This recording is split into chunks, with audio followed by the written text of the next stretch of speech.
Alhamdulillah Alhamdulillahilladzi arsala rasulahu bil huda wa dinil haq liyudhhirahu 'ala ad-dini kullihi wa kafa billahi shahida. Ashhadu an la ilaha illallah wahdahu la syarika lah wa ashhadu anna sayyidana Muhammadan abduhu wa rasuluhu al-mab'uts rahmatan lil 'alamin. Allahumma salli wa sallim ala sayyidina wa habibina wa syafi'ina wa maulana Muhammadin wa ala alihi wa sahbihi ajma'in, amma ba'd. Fa ya ibadallah, usikum wa nafsi bi taqwallah faqad fazal muttaqun. Qala Allah ta'ala fi kitabihil karim wa huwa asdaqul qailin. A'udzu billahi minasy syaithanir rajim. Bismillahirrahmanirrahim. Ya ayyuhalladzina amanu taqullaha wal tanzur nafsum ma qaddamat lighad. Al-ayah sadaqallahul azim wa sadaqa rasuluhun nabiyul habibul karim wa nahnu ala dzalika minasy syahidin wasyakirin walhamdulillahi rabbil alamin. Hadirin ma'asyiral muslimin, sidang Jumat yang dimuliakan Allah Subhanahu wa taala. Puja dan puji syukur senantiasa kita panjatkan kehadirat Rabbul Jalil Allah Jalla Jalaluh sebagai aktualisasi rasa syukur atas segala nikmat dan karunia yang telah Allah anugerahkan kepada kita semua. Terutama yang patut kita syukuri adalah nikmat iman dan nikmat Islam, nikmat sehat walafiat, sehingga dengan nikmat tersebut kita bisa hadir di tempat yang mulia ini. Mudah-mudahan kehadiran kita di tempat yang mulia ini menjadi wasilah di mana Allah memberikan kemuliaan-kemuliaan kepada kita semua. Amin ya rabbal alamin. Hadirin sidang Jumat yang dimuliakan Allah, sebagaimana biasa saya senantiasa berwasiat khususnya kepada diri saya sendiri dan umumnya kepada hadirin sekalian. Mari sama-sama kita tingkatkan kualitas ketakwaan kita kepada Allah dalam artian takwa yang sebenar-benarnya, imtisalu awamirillah wajtinabun nawahi, dengan tetap melaksanakan segala perintah-perintah Allah dan menjauhi segala larangannya. Hadirin sidang Jumat yang dimuliakan Allah Subhanahu wa taala. Ramadan telah meninggalkan kita semua. Saya yakin banyak kenangan indah yang kita rasakan selama di bulan Ramadan kemarin. Karena hampir spiritualitas kita rasakan selama di bulan Ramadan begitu meningkat. Bayangkan di siang hari kita berpuasa, shaimun nahar. Di malam hari kita senantiasa terjaga untuk melaksanakan ibadah, apakah itu tarawih, tahajud, tasbih, witir, dan ibadah-ibadah yang lain. Wa qaimul lail, malam hari kita isi dengan beribadah kepada Allah. Wa hafizul lisan, dan lisan kita pun terjaga. Yang mungkin di bulan-bulan lain selain daripada bulan Ramadan kita banyak menggunjing orang, kita banyak melakukan kebohongan, kita banyak melakukan perbuatan-perbuatan aniaya dengan lisan kita. Di bulan Ramadan kemarin betul-betul lisan kita terjaga karena nuansa Ramadan yang menghantarkan kita seperti itu. Wa tilawatil Quran, dan di bulan Ramadan pula bacaan-bacaan Al-Quran kita begitu luar biasa dibandingkan dengan bulan-bulan yang lain. Ada yang khatam sampai 20 juz, ada yang khatam sampai 3 kali khatam Quran, ada yang bahkan 10 kali. Begitu luar biasa nuansa Ramadan menghantarkan kita pada tingkat spiritualitas yang paling dalam kehidupan kita. Nah, masalahnya sekarang ini, mampukah kita tetap melestarikan nilai-nilai Ramadan yang sudah kita bina selama di bulan Ramadan kemarin? Mampukah kita mempertahankan kualitas ibadah kita yang sudah kita rajut selama di bulan Ramadan kemarin? Mampukah kita mempertahankan pakaian ketakwaan yang sudah kita rajut selama di bulan Ramadan kemarin? Jangan sampai kita ini disinggung oleh Allah Subhanahu wa taala dalam surah An-Nahl surah ke-16 dalam Quran ayat 92. Allah katakan wala takunu kallati naqadat ghazlaha min ba'di quwwatin ankasa. Janganlah kalian seperti seorang perempuan yang menenun benang hingga menjadi baju. Begitu kuatnya tenunan itu, tapi kemudian dia cerai-berainya. Dia rusak kembali sesuatu yang sudah ditenunnya dengan susah payah. Baju yang sudah ditenunnya begitu indah, bukan dipakainya, atau bukan dijualnya, atau diwariskan kepada anak cucunya. Tapi baju yang sudah dia tenun dengan susah payah, dirobek-robek kembali baju itu. Ini gambaran sebenarnya. Betapa banyak orang-orang yang selama di bulan Ramadan kemarin mereka merajut pakaian ketakwaan kepada Allah. Dengan begitu sempurna, tapi selesai dari Ramadan, memasuki bulan-bulan lain selain daripada bulan Ramadan, pakaian ketakwaan yang sudah dirajutnya begitu indah, dirobek-robeknya kembali dengan dia berbuat maksiat di bulan-bulan lain selain daripada bulan Ramadan. Na'udzubillah summa na'udzubillah. Oleh karena itulah, bagaimana caranya kita mampu mempertahankan kualitas? Karena mempertahankan kualitas itu lebih sulit daripada kita memulai dari sebuah kualitas. Nah, ada 3 pesan yang Rasulullah Shallallahu Alaihi Wasallam, yang kalau seandainya kita mampu mengaktualisasikan pesan ini dalam kehidupan nyata kita sehari-hari, insya Allah kita mampu menjaga nilai-nilai bulan Ramadan yang sudah kita rajut kemarin. Rasulullah Shallallahu Alaihi Wasallam bersabda dalam sebuah hadis, saya kutip di dalam kitab Riyadhus Shalihin karangan Syekh Abi Zakaria Yahya Muhyiddin bin Syaraf An-Nawawi. Rasulullah Shallallahu Alaihi Wasallam memberikan kita 3 nasihat agar dengan nasihat itu kita mampu mempertahankan kualitas ketakwaan kita di hadapan Allah Subhanahu wa taala. Agar kita mampu mempertahankan nilai-nilai Ramadan yang sudah kita rajut, yang begitu indahnya. Apa pesan Rasulullah Sallallahu Alaihi Wasallam? Rasulullah Sallallahu Alaihi Wasallam bersabda, "Ittaqillah haitsu ma kunta, wa atbi'is sayyi'atal hasanata muha, wa khaliqin nas bi khuluqin hasanin." Rasulullah bersabda, "Ittaqillah haitsu ma kunta." Bertakwalah kalian di mana saja kalian berada. Ketakwaan bukan hanya sekedar kita berada di majelis-majelis taklim. Bukan hanya kita berada di masjid, di surau-surau, di musola-musola, atau di tempat-tempat kita melakukan kajian keagamaan.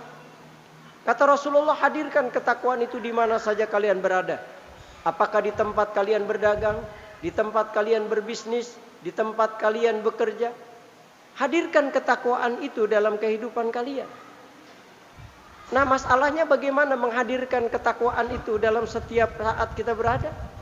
Para ulama seringkali mengatakan menghadirkan ketakwaan kita dalam setiap kehidupan kita tidak lain adalah menghadirkan Allah dalam setiap saat kita berada. Yang dalam bahasa agama seringkali kita kenal dengan istilah muraqabah. Sebuah kesadaran vertikal di mana kita merasa diri kita diawasi oleh Allah Subhanahu wa taala. Kalau ini sudah menjadi dasar dalam kehidupan kita, di mana kita sudah merasa diri kita diawasi oleh Allah Subhanahu wa taala, insya Allah aman hidup ini. Kenapa terjadinya banyak kemaksiatan yang kita saksikan? Terjadinya bentuk kezaliman sana sini. perbuatan anarkis yang kita lihat di sana sini, ini tidak lain karena kurangnya kesadaran vertikal di mana kita merasa diri kita diawasi oleh Allah Subhanahu wa taala. Maka kalau seandainya ini menjadi landasan dalam kehidupan kita, insya Allah aman. Karena kita sudah merasa diri kita diawasi oleh Allah Subhanahu wa taala, maka kehati-hatian pun pasti akan kita rasakan dalam kehidupan. Ada sebuah dialog barangkali untuk menjadi sebuah renungan buat kita. Dialog ini pernah didengar oleh Sayyidina Umar bin Khattab sewaktu beliau menjadi khalifah kedua setelah Abu Bakar As-Siddiq radhiyallahu an. Satu malam beliau sedang belusukan di keheningan malam. Tiba-tiba beliau terusik karena ada sebuah pembicaraan yang didengarnya antara seorang ibu dengan seorang anak gadisnya. Didengar jelas oleh Sayyidina Umar bagaimana seorang ibu sedang memprovokasi anak perempuannya. Kata ibunya, "Nak, bagaimana kalau seandainya susu yang kita jual besok kita campur dengan air, Nak?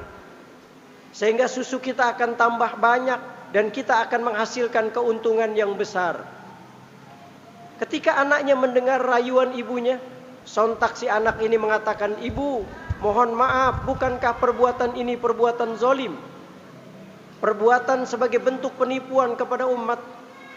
Bagaimana kalau seandainya Sayyidina Umar pemimpin kita tahu perbuatan kita? Tentu kita akan dapat hukuman yang setimpal karena kezaliman yang kita lakukan." Ibunya dengan enteng menjawab, "Nak, Sayyidina Umar enggak menyaksikan malam ini perbuatan kita. Kita aman, Nak, dari hukuman Sayyidina Umar.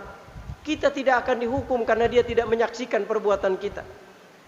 Si anak ini kemudian mengatakan, "Ibu, ingat, walaupun Sayyidina Umar tidak menyaksikan perbuatan kita dan kita lepas dari hukuman Sayyidina Umar, ingat, Allah melihat kita.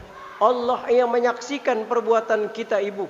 Boleh jadi kita mungkin lepas dari hukuman Sayyidina Umar, tapi kita tidak akan lepas dari hukuman Allah. Kita lepas dari hukuman dunia, tapi kita tidak akan lepas dari hukuman akhirat." Inilah satu contoh seorang perempuan yang memiliki sikap muraqabah, di mana dia merasa dirinya diawasi oleh Allah sehingga timbullah kehati-hatian dia di dalam menjalani kehidupan. Maka satu riwayat ketika Sayyidina Umar mendengar perempuan muda ini mengatakan itu, Sayyidina Umar kemudian pulang bergegas ke rumahnya, lalu kemudian merekomendasikan anaknya yang namanya Asim bin Umar untuk menikahi perempuan yang dilihatnya semalam itu.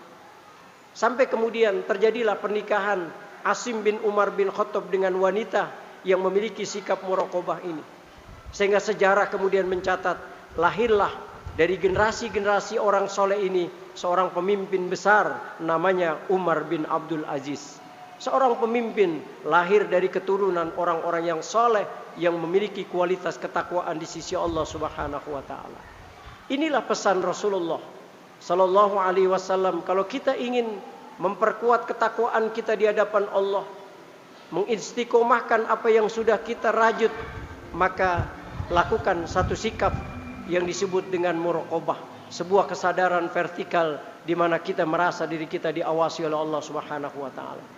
Kalau seorang pemimpin bangsa ini, kalau seandainya semua lapisan-lapisan, apakah itu pejabatnya, pengusahanya, rakyatnya memiliki sikap ini, kita tidak perlu lagi lembaga BPK, kita tidak perlu lagi lembaga KPK, cukup Allah yang menjadi pengawas dalam hidup dan kehidupan kita. Pesan kedua yang Rasulullah sampaikan, wa atbi'is sayyi'atal hasanatamuha, iringi perbuatan jahatmu dengan perbuatan baik, insya Allah akan terhapus. Siapa sih manusia dalam hidup ini yang tidak punya dosa? Siapa sih manusia yang dalam hidup ini yang tidak pernah berbuat salah? Rasulullah sallallahu alaihi wasallam dalam sebuah hadis mengatakan, kullu bani Adam khata'un wa khairul khata'in at-tawwabun. Setiap manusia, kata Rasulullah, berpotensi untuk melakukan perbuatan dosa, berbuatan maksiat, dan sebaik-baik mereka yang pendosa adalah mereka orang-orang yang selalu bertaubat kepada Allah Subhanahu wa taala. Maka dalam konsep Islam, manusia yang terbaik bukan berarti manusia itu enggak pernah berbuat dosa. Dalam konsep Islam, manusia yang terbaik bukan berarti dia tidak pernah berbuat salah, belum pernah berbuat aniaya. Dalam konsep Islam, manusia yang terbaik adalah Allah katakan dalam surah Ali Imran ayat 135, "Walladzina idza fa'alu fahishatan aw zalamu anfusahum zakarullaha fastaghfaru lidzunubihim." Kata Allah, orang yang terbaik itu siapa? Walladzina idza fa'alu fahisyah, dan orang-orang yang apabila melakukan perbuatan keji, au zalamu anfusahum, atau dia zalim terhadap diri mereka sendiri, zakarullah, lalu kemudian mereka ingat kepada Allah, fastaghfaru lijunubihim, seraya memohonkan ampunan kepada Allah Subhanahu wa taala. Itulah manusia yang terbaik dalam konsep Islam. Maka Rasulullah sallallahu alaihi wasallam mengajarkan kepada kita bagaimana beliau yang sudah maksum, yang sudah dijamin oleh Allah masuk surga dan dibebaskan dari dosa-dosa yang pernah dia lakukan, baik yang dulu maupun yang akan datang. Tapi Rasul mengajarkan kepada kita, wallahi inni la astaghfirullah wa atubu ilaihi fil yaum aktsar min 70 marrah au kama qala 100 marrah. Rasul mengatakan, demi Allah, aku itu mengistighfarkan diriku di hadapan Allah, memohonkan ampunan kepada Allah sehari semalam, kata Rasulullah, 70 kali. Dalam hadis yang lain 100 kali Rasul mengistighfarkan dirinya di hadapan Allah. Padahal kita tahu Rasulullah manusia yang termulia, yang diciptakan oleh Allah Subhanahu wa taala dan mendapatkan jaminan surga dari Allah. Tapi beliau mengajarkan kita 100 kali mengistighfarkan dirinya di hadapan Allah. Hadirin sidang Jumat yang dimuliakan Allah Subhanahu wa taala.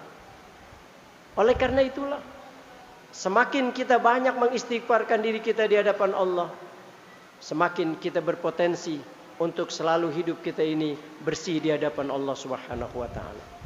Nah, pesan yang terakhir yang Rasulullah sallallahu alaihi wasallam sampaikan, wa khaliqin nas bi khuluqin hasanin. Bergaullah kalian dengan sesama manusia dengan pergaulan yang baik. Pergaulan yang tidak lagi memandang suku, ras, golongan, warna kulit, bahasa. Dan ini pernah dicontohkan oleh Rasulullah sallallahu alaihi wasallam ketika beliau di Madinah membentuk sebuah peradaban, membentuk sebuah pemerintahan yang begitu indahnya, yang sampai sekelas Michael Hart menempatkan Rasulullah sallallahu alaihi wasallam menjadi manusia yang pernah lahir di muka bumi ini yang layak untuk mendapatkan predikat terbaik manusia yang pernah dilahirkan oleh Allah Subhanahu wa taala, karena sistem yang dibangun Rasulullah dalam membentuk umat menjadi umat yang berkualitas. Karena Rasulullah tidak pernah membeda-bedakan suku, agama, ras, warna kulit, bahasa. Maka itu tercermin ketika Rasulullah hijrah dari Mekah ke Madinah. Ada ucapan Rasulullah yang membuat Abdullah bin Salam meninggalkan agama Yahudinya. Dia tinggalkan akidahnya.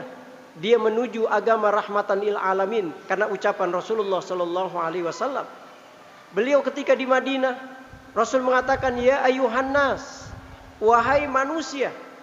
Rasul menyebut dengan kata manusia karena Rasulullah sadar di Madinah itu bukan hanya komunitas muslim, ada Yahudi di sana, ada Nasrani di sana, ada Majusi di sana. Maka Rasulullah layak untuk memanggil mereka dengan ungkapan ya ayuhan nas, wahai manusia. Selama mereka merasa dirinya manusia, terpanggilah dengan panggilan Rasulullah sallallahu alaihi wasallam. Rasul tidak memanggil dengan ungkapan ya ayuhal mu'minun. Walaupun Rasulullah tahu yang hadir saat itu lebih banyak adalah orang yang beriman. Atau Rasul dengan memanggil ya ayuhal muslimun. Walaupun Rasulullah sadar kalau yang datang itu adalah mayoritas muslim. Tapi Rasul sadar bahwa bukan hanya muslim di daerah Madinah. Rasul memanggilnya dengan wahai Yohanes, wahai manusia. Apa yang Rasulullah sampaikan? Afsus salam, tebarkan kedamaian di muka bumi ini. Itulah konsep pertama kali Islam menanamkan ajaran di antara umat-umat di Madinah. Maka kalau ada yang mengatakan Islam agama teroris, ada yang mengatakan Islam agama anarkis, maka terbantah sudahlah dengan hadis ini, bahwa sebelum dunia barat bicara tentang hak asasi manusia, Islam sudah bicara 14 abad yang lalu tentang hak asasi manusia. Bagaimana cara berkehidupan yang baik, yang sesuai dengan ajaran Allah Subhanahu wa taala. Tebarkan kedamaian di muka bumi ini. Wa it'amu ta'am, berikan makan kepada orang-orang yang membutuhkan makanan. Wa shallul arham, dan bangun tali silaturahim. Wasilul arham, bangun tali silaturahim tanpa lagi memandang agama, ras, suku, budaya dan lain sebagainya. Selama mereka manusia, maka kita wajib menghormati mereka selama mereka tidak ada konfrontasi dengan kita. Itulah agama yang diturunkan oleh Allah begitu indahnya, yaitu agama yang kita cintai, yaitu agama Islam. Hadirin sidang Jumat yang dimuliakan Allah Subhanahu wa taala. Inilah 3 nasihat yang Rasulullah sampaikan. Mudah-mudahan kalau kita mampu mengaktualisasikan nasihat ini dalam kehidupan nyata kita sehari-hari, insya Allah kita menjadi manusia yang mampu melestarikan nilai-nilai ketakwaan kita kepada Allah yang sudah kita rajut selama di bulan Ramadan kemarin. Mudah-mudahan Allah memberikan taufik dan hidayah kepada kita semua agar kita selalu istiqomah dalam penghambaan diri kita di hadapan Allah Subhanahu wa taala. Barakallahu li wa lakum fil Qur'anil azim. Wa nafa'ani wa iyyakum bima fihi minal ayati wa dzikril hakim. Aqulu qauli hadza wastaghfirullaha li wa lakum wa lisairil muslimina wal muslimat. Fastaghfiru innahu huwal ghafurur rahim.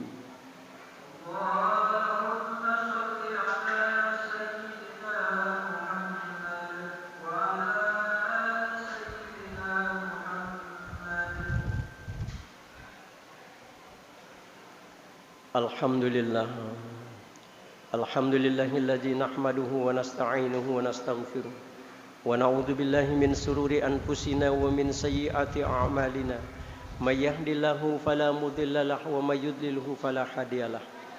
Asyhadu an la ilaha illallah wahdahu la syarika lah. Wa asyhadu anna sayyidana Muhammadan abduhu wa rasuluhu la nabiyya ba'dah. Allahumma shalli wa sallim ala sayyidina Muhammad wa ala ali sayyidina Muhammad. Qala Allah Ta'ala fi kitabihil karim wa huwa asdaqul qailin. A'udzu billahi minasyaitonir rajim. Bismillahirrahmanirrahim. Ya ayyuhalladzina amanu taqullaha haqqa tuqatih wa la tamutunna illa wa antum muslimun. Wa qala aidan innallaha wa malaikatahu yusholluna 'alan nabi ya ayyuhalladzina amanu shallu 'alaihi wa sallimu taslima. Allahumma salli wa sallim ala sayyidina Muhammad wa ala ali sayyidina Muhammad kama sallaita ala Ibrahim wa ala ali Ibrahim wa barik ala sayyidina Muhammad wa ala ali sayyidina Muhammad kama barakta ala Ibrahim wa ala ali Ibrahim fil alamin innaka Hamidum Majid. Allahumma ighfir lil mu'minina wal mu'minat wal muslimina wal muslimat al ahya'i minhum wal amwat. Allahumma iftah lana abwabal khair wa abwabal barakah wa abwabur rahmah wa abwabun ni'mah wa abwabur rizqi wa abwabus sihhah wa abwabul afiyah wa abwabus salamah wa abwabul jannah. Allahumma rabbana taqabbal minna salatana wa siyamana wa qiyamana wa ruku'ana wa sujudana wa qu'udana wa tadarru'ana wa takhashu'ana wa ta'abbudana wa tammim taqsirana ya Allah birahmatika ya arhamar rahimin. Rabbana atina fid dunya hasanah wa fil akhirati hasanatan wa qina adzabannar. Ibadallah, innallaha ya'muru bil 'adli wal ihsan wa ita'i dzil qurba wa yanha 'anil fahsya'i wal munkar wal baghi ya'idzukum la'allakum tadhakkarun fastaghfiru innahu huwal ghafurur rahim wa la dzikrullahi akbar.